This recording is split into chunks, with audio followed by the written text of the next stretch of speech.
Ейхо, сладурчета, прекрасни! Видях днеска сутринта една рецепта на Леля Катя готви, не знам дали сте я срещали, проверете я, много сладка женичка.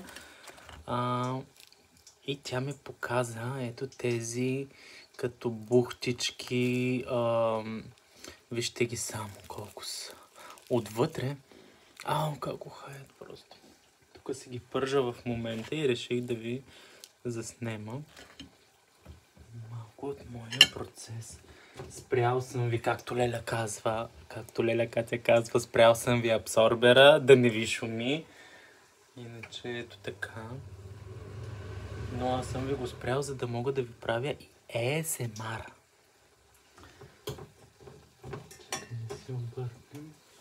Чакайте, душички. Аз съм си по пижамката още. То не е още, ами аз ще си бъда по пижама цял ден. Днеска ми е един от тези дни.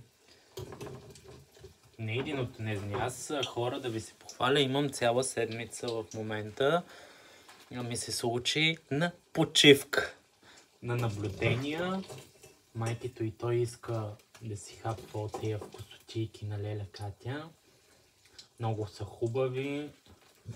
Много добре станаха. Така. Чакайте да виждате така хубаво. И си слагам ето така, сега да го преместа. Ето я изместа. Ето така изглежда. Вътре си има сиренце. Голяма вкусотия общо взето. Аз не бях приготвил преди такива щуротийки.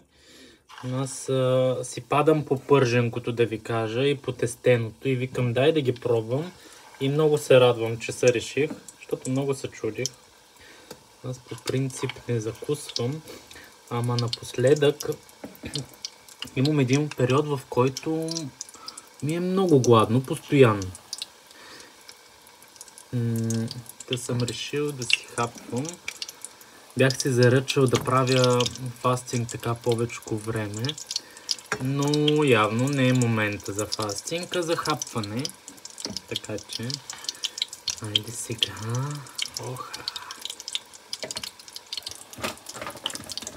Оставям ги да се пържат.